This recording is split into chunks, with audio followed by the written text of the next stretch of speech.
ASMR. So I'm thinking about reviving my old channel where I opened up Pokemon, Magic, and Yu-Gi-Oh cards. And also we talked about investments and stuff. And that would be in non-ASMR.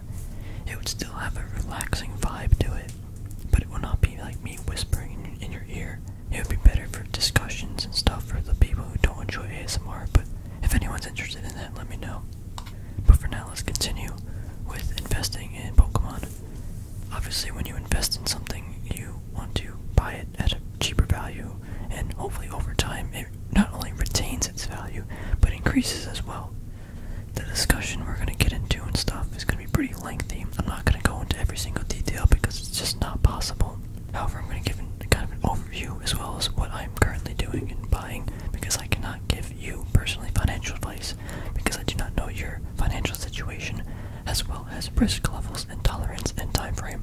There are too many variables. That is why it is important for you to do your own research and decisions. However, it is important to hear other people's opinions and discussion to see what they're doing and points of views, and this video can be put into that category. Some things I'm currently buying are these, I love these Pokemon EX, I mean obviously they're Pokemon, but these EX, I guess holographic ultra rare cards. These are beautiful. I do want to buy more of these, mainly because it's EX Deoxys, one of the greatest sets in that era, as well as the value of that set is just, again, valuable. Great cards in it. It has to do with Rayquaza. Rayquaza is basically Charizard, except Charizard is a little bit step above. So that's why I'm buying these. I buy these non-graded because I don't like collecting graded cards.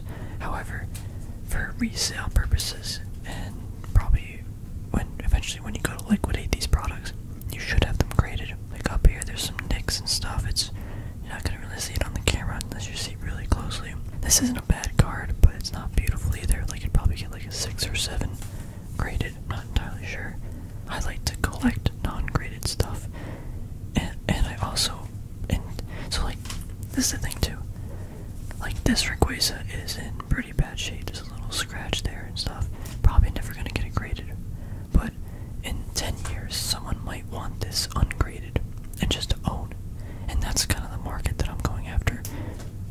I'm not going after these perfectly graded cards and whatever, but that is probably the best market because it's the most accurate. But like for me, I just, if I'm collecting a card, I don't want it graded. I just don't want it. I like to have the card, I like to touch it, move it around, hold it. When it is in like this case, it just to me loses value. Although it really doesn't, because it's in essence the exact value the market deems it has because of the grade. But there are also trust issues and stuff with the grading. It's a whole different game. At the end of the day, these are just beautiful cards. So these older EX cards such as these, I will be buying.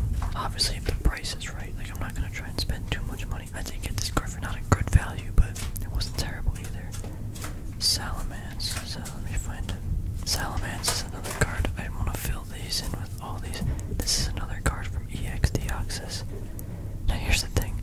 The reason why I dislike talking about this stuff is because now some other people are going to be competing for me for this price of a card or this card, and we're going to bump the price up and stuff probably. So I mean, don't buy this because I'm buying it. Buy it because you want to own it and you think it has value.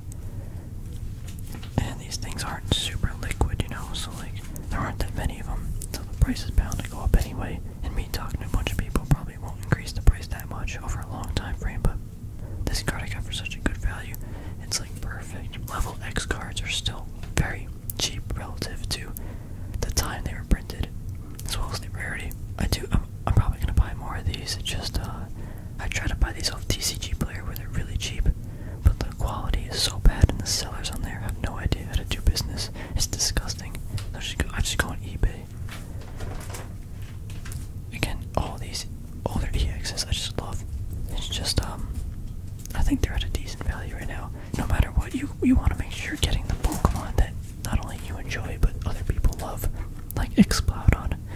Yeah, he's cool and all, but like, is he gonna be collectible? Like Exploudon is not as powerful as like a Charizard market, right? The Charizard market is just like the most popular and sought after cards. So the Charizard market is basically like a whole market within itself. And these hold good value, but I feel like they're just overpriced in comparison to other cards. Like this first edition Shadowless, basically mint. That is not a scratch on the card. That is just inside here. This card has no scratches. It's beautiful. It's like the same value as this, and I get actually the rarity of this card is much more than this from the print runs. But the print runs on this are so much lower than this. But they're both old and great cards. It's just kind of, what do you want? And if I could buy anything, I'd be or not anything, but if I had the choice between an older set and a newer set, I'm almost always gonna go for the older set because there's just less product out there, so the supply is just so much less, and you have that control over the market. No matter what, I think these older common and uncommon cards are just great, especially Charmanders. Like, these are still pretty cheap relative. They went up a lot. They like doubled in the last few months, but like relatively, it's still a good value in my opinion. I don't think it's not like a super rare card. Like these are literally common cards, but they have value because of their age and history. But yeah, these old holos are crazy good. Anything that's rare and has rarity and is not printed or has low print run is always gonna be not always gonna be valuable, but more valuable than this newer stuff. So I don't invest in anything new. It has to be at least like 3 years old, and that's even relatively an investment in collectible world very new. Shining Legends is kind of my newer thing I've been kind of collecting because these packs are still so cheap, and the cards in the packs went up like maybe doubled, like 100%, but the packs went up like not as much. Usually the packs will go up much more than the cards themselves because it's like the idea you can pull the card. Now I know these have been printed pretty hard, but these weren't in booster boxes. They were in those collector elite boxes or something. So there's less packs out there, so that makes it more valuable. Also on the cover, Shining Rayquaza. It's just art, and it's beautiful, and you can open it and collect it. That's why I have a lot of these. A sealed market is always going to be, not always, again, when I say always, I mean high probability. The sealed market has a higher probability of increasing much more in value. The sealed market has a much higher probability of always increasing in value than opposed to buying a single card. Because if that single card is within the pack itself, it makes just that set more valuable. It's like a whole entity, and that card is within that entity, and it increases the value of the entire entity. You know what I mean? I'm kind of hard to explain, or I'm just bad at explaining it. And I know the packs can be weighed and stuff, but it's still a collectible, nostalgic experience, and it doesn't matter if that card, like let's say this pack is weighed, and it will not have a hollow in it, 100% not. It still has value because it's like, at one time this pack could have had that card in it or something. You're buying and trading and selling an experience, and I think it's here to stay for at least another 30-40 years, maybe more, at least in my lifetime. So I guess, kind of wrap it up a little bit, but sealed stuff is the thing to buy in my opinion, or the thing I want to buy. But I like to enjoy the cards. I like to look at them and hold them. It's just enjoyable. And when you're holding a pack, all you want to do is open it. I know there's nothing in this pack probably, but I want to open it. The Charizard market is always going to be pretty strong. It's just Charizard. Rayquaza is a great market, especially any Shining Rayquaza cards. Just such a cool Pokemon. I think Giratina, at least for me, I love Giratina.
is the